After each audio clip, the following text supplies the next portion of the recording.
Hola a todos, bienvenidos al episodio número 60 de Poder y Mercado. El tema de hoy, mientras todavía sigue siendo enero, ¿dónde invertir en 2022? Les adelanto que las ideas de las que vamos a hablar hoy no son radicalmente distintas a las que comentamos, al menos desde el inicio de la crisis sanitaria, pues seguimos manteniendo la misma tesis respecto de lo que pasa. La posición sigue siendo exactamente la misma, posición típicamente en commodities, en empresas de commodities, energía, metales preciosos y con una posición relativamente conservadora en empresas tecnológicas, típicamente growth, particularmente del Nasdaq.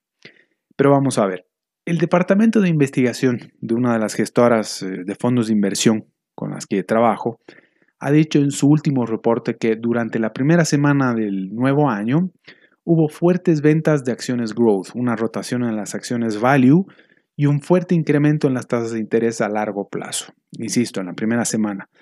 Las tecnológicas están perdiendo algo de fuelle, algo de terreno debido fundamentalmente a los datos de inflación y la encrucijada en la que la Reserva Federal se ha llevado a sí misma. ¿Cómo controlarla incrementando tasas sin pinchar la burbuja o provocar una recesión al mismo tiempo? El S&P 500 cayó un 1,9%, el Russell 2000 lo hizo un 2,9% y el Nasdaq cayó de forma importante hasta un 4,5%.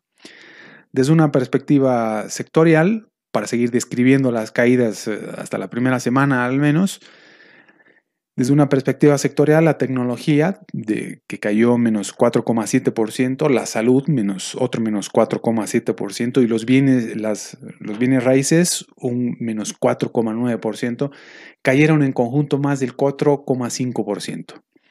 Los sectores más cíclicos, energía y finanzas o bancos, subieron más del 10% y 5% respectivamente.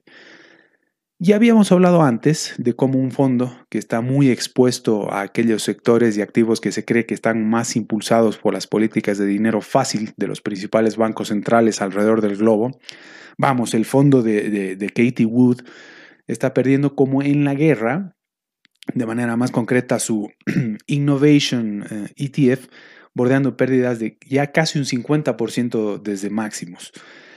Con lo cual no tendría que ser sorpresa para nadie o para ustedes, mis oyentes, lo que está sucediendo. Es decir, que se ha estado registrando un giro cada vez más decidido desde las acciones growth hacia el value de posiciones más de corto plazo, tecnológicas y de ofensiva, hacia posiciones un poco más defensivas, más industriales y cíclicas de más largo plazo. Esto es algo que viene sucediendo desde hace ya buen tiempo atrás, desde hace ya varios meses, y no ha empezado recién. Solamente que recientemente el giro se está dando con un poco más de decisión. No es que se está abandonando posiciones por completo. Ahora mismo vamos a seguir hablando de esto. Pero escuchen con atención. Nada de esto quiere decir que haya que abandonar estos activos, sino que simplemente hay que tener cuidado con ellos y tal vez empezar a asignarles un peso relativamente menor en el portafolio. Me refiero a las acciones típicamente growth de más corto plazo o las acciones del Nasdaq. Hay que seguir manteniéndolas. Esto es así porque en un escenario todavía alcista, impulsado fundamentalmente por la impresión de dinero de, como ya habíamos dicho, los principales bancos centrales para comprar activos, es imposible ganarles la pulseta, así como también es imposible adivinar cuándo se va a acabar la fiesta. Es simplemente imposible, además, abstenerse de esta fiesta. Hay que seguir un poco la corriente, porque de lo contrario significaría perder mucha rentabilidad. Incluso hay quienes, dependiendo del tamaño del portafolio y apetito por el riesgo y la volatilidad permanente en él, van a querer jugar incluso un poco con Bitcoin, aunque yo no lo recomiende, pero insisto, va a depender de cada perfil. Pero hablemos de qué hacer al respecto, es decir, de cómo encarar las inversiones hacia los desafíos que 2022 depara para el portafolio de una manera un poco más específica. Es decir, hablemos un poco de dónde invierten algunos de estos fondos de los que tanto hablo, por ejemplo. Uno de ellos lo hacen empresas aeronáuticas, aerolíneas, empresas de transporte marítimo de energía. Y con todo esto, las rentabilidades logradas son las mejores de su historia, iniciada apenas en 2012, pero llevan un 37,6% de rentabilidad solamente en 2021, 37,6% solamente en 2021, 176% acumulado desde inicio, lo que da como resultado un 11,6% anualizado o un 11,6% de rentabilidad anualizada. Esto es verdaderamente extraordinario.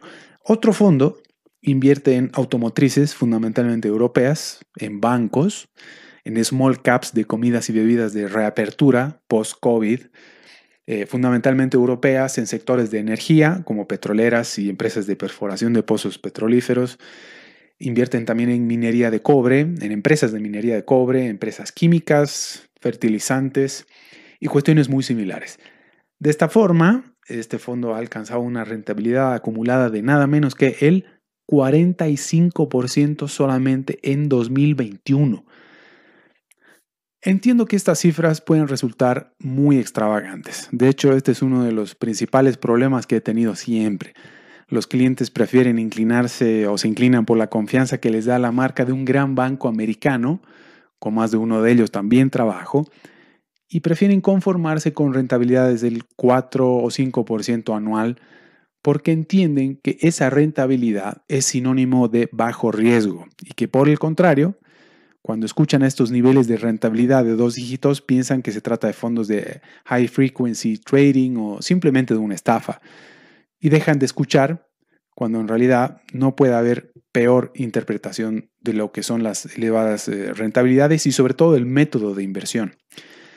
Hay de todo, pero siempre con la misma filosofía. Es decir, no se dejen llevar necesariamente por la rentabilidad, sino por la seguridad que da la metodología de inversión o la filosofía de inversión.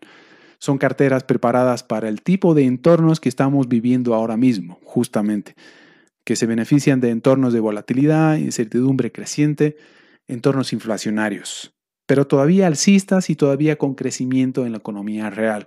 Y vamos, que no son carteras ni portafolios armados en los últimos 3 meses, sino que esta es la filosofía de inversión que llevan de siempre. Esto no lo hace todo el mundo tampoco, de hecho lo hacen muy pocos. Por eso son tan interesantes, pero son para gente con paciencia y horizonte temporal de largo plazo, no para quien quiera forrarse de la noche a la mañana. Ninguno de estos fondos invierte en Bitcoin, por cierto.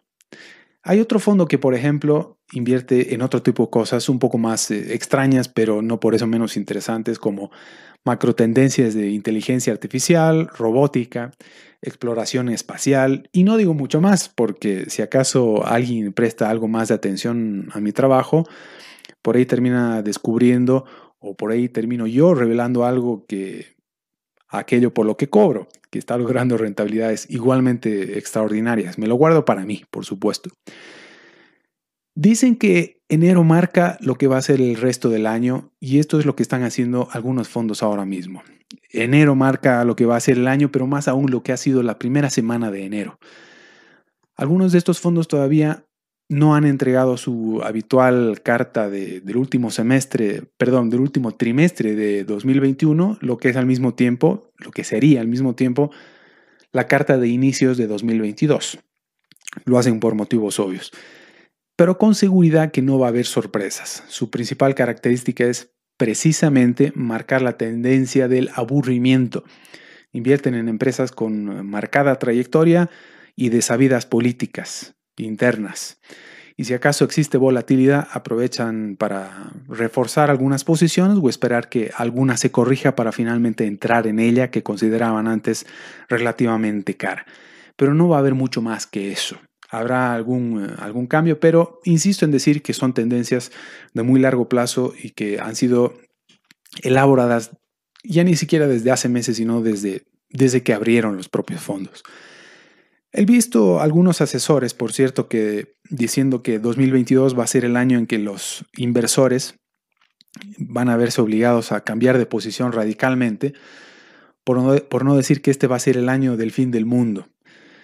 Lo dicen porque ya se inicia el fin de la era de la gran liquidez de los bancos centrales, pero nunca nadie se atrevería a decir de qué manera la Reserva Federal o los principales bancos centrales del mundo, pero sobre todo la Reserva Federal, obviamente, va a reducir el tamaño de su balance y en qué proporción podría incrementar las tasas de interés. Nadie sabe si va a suceder como en la era Volcker a inicios de los 80, que incrementó las tasas de interés desde como el 5% hasta casi el 20% de un solo saque.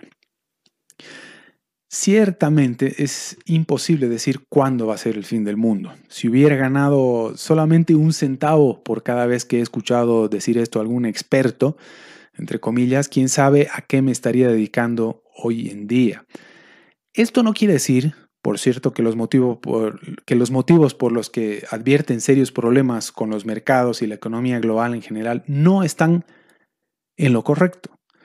Pueden tener toda la razón del mundo. El problema está en que traten de hacer timing con estas prescripciones y decir cuándo va a ser el fin del mundo, si va a ser en 2022 o no. Eso es simplemente imposible y en todo caso resulta una estafa.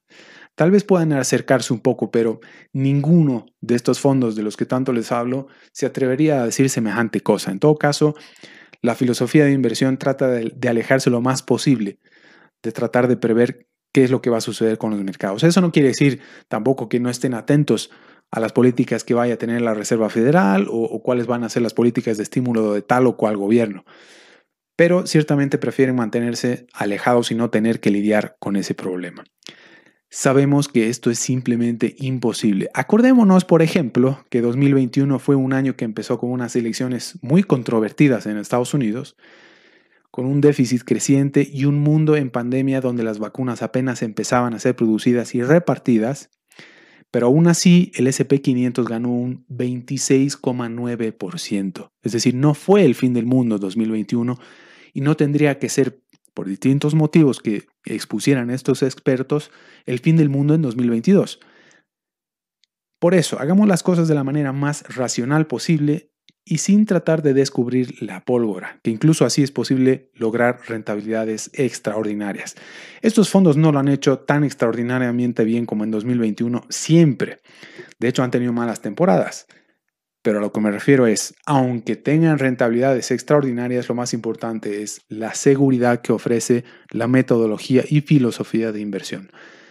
Por cierto, no puedo dejar de decir tampoco que en el portafolio, indistintamente de las circunstancias, hay que tratar de tener siempre un poco de oro físico, en lo posible no más de un 10% para utilizarlo como un buffer ante cualquier sorpresa. Hay que saber utilizarlo como un seguro y no otra cosa. Luego vamos a hablar en algún capítulo próximo de Poder y Mercado sobre qué es lo que está sucediendo con el oro. Y muy a pesar de eso, muy a pesar de lo que esté sucediendo con su precio, hay que mantenerlo en cartera. Si quieres saber algo más sobre el objetivo de invertir a largo plazo en el exterior con filosofía típicamente value, que es sobre lo que sé, sobre lo que entiendo y a lo que me limito y sobre lo que asesoro, pues bienvenido. Puedes dirigirte a riosmauricio.com y buscar el apartado de contacto para escribirme un email. En el entretanto, ya nos vamos preparando para el próximo episodio.